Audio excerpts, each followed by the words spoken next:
खामगाव शहरात मोठ्या प्रमाणात रस्ते चौपदरीकरणाचे काम सुरू आहे। शहरातून जाणाऱ्या राष्ट्रीय महामार्ग क्रमांक सुद्धा सुरू आहे। या निमित्ताने सिमेंट रस्ते निर्मित करण्यात आले आहे। आता मुख्य रस्त्याला जोडले जाणारे रस्ते तयार करण्याचे काम सुरू आहे। रोड डिवायडरचे ही काम सुद्धा सुरू आहे। या मार्गाचे चौपदरीकरण झाले असले तरी रस्त्याच्या दोन्ही बाजूला 8 फूट नाली बांधकाम करून त्यावर सिमेंटचे स्लॅब टाकण्यात आलेले आहे। या 8 फूट चौडे स्लॅबवर लोकांनी अतिक्रमण करून आपली दुकाने लावली आहेत। तसेच राष्ट्रीय महामार्गावर नगरपालिका टर्निंग पासून GS कॉलेज पर्यंत विविध कार्यालयातील समोर लोक वाहने उभी करतात, त्यामुळे वाहतुकीस अडथळा निर्माण होत आहे। दरम्यान या मार्गावर काही अपघात सुद्धा घडले आहेत। 2 वर्षापासून रखडलेल्या फरशी ते भारत कटपीस टर्निंग पर्यंतच्या मार्गाच्या कामाला आता चालना मिळाली आहे। एका दिवसात भारत कटपीस ते महावीर चौकापर्यंतचे एकतर्फी 250 मीटर सिमेंट रस्त्याचे काम एका दिवसात करण्यात आले आहे।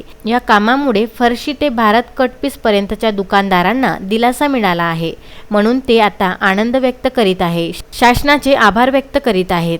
मोहम्मद फारूक, विदर्भ न्यूज, खामगाव।